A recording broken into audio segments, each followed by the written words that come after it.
United Kingdom and EU reach Brexit deal by Learn with News, Level 2. The UK voted to leave the European Union in 2016.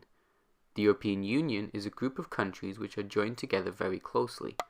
They can trade with each other freely, people can live in other EU countries with no visa, and there are many other benefits.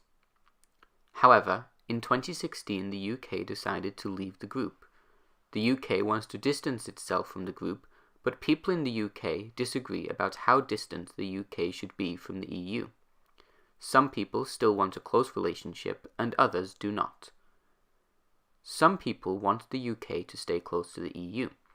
These people would like a close relationship and friendship between the EU and UK, maybe even keeping some of the same benefits as before. Some people want the UK to be very separate. They don't want any of the same rules that the UK had to follow to be in the EU. These people want the UK to decide everything for itself, even if that means there are no benefits.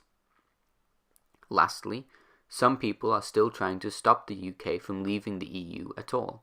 They think that the vote to leave was a mistake and that leaving the EU would hurt the UK too much. They want to have another vote because they say that people have changed their minds about leaving the EU. Since 2017, the UK and the EU have been negotiating how the UK will exit the EU.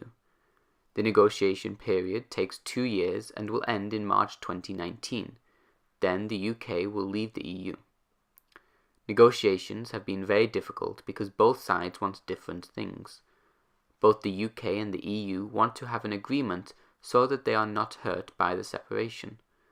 It's difficult to agree because the UK and EU want very different things. Finally, the UK and the EU made an agreement in November 2018. Many people in the UK are not happy about the agreement. People have said that the agreement is not what anybody in the UK wants because it doesn't cater to any of the different groups in the UK. Now, the UK Prime Minister has to convince the UK government that the agreement is good and that the UK should sign it. Many people do not think she will be able to do this.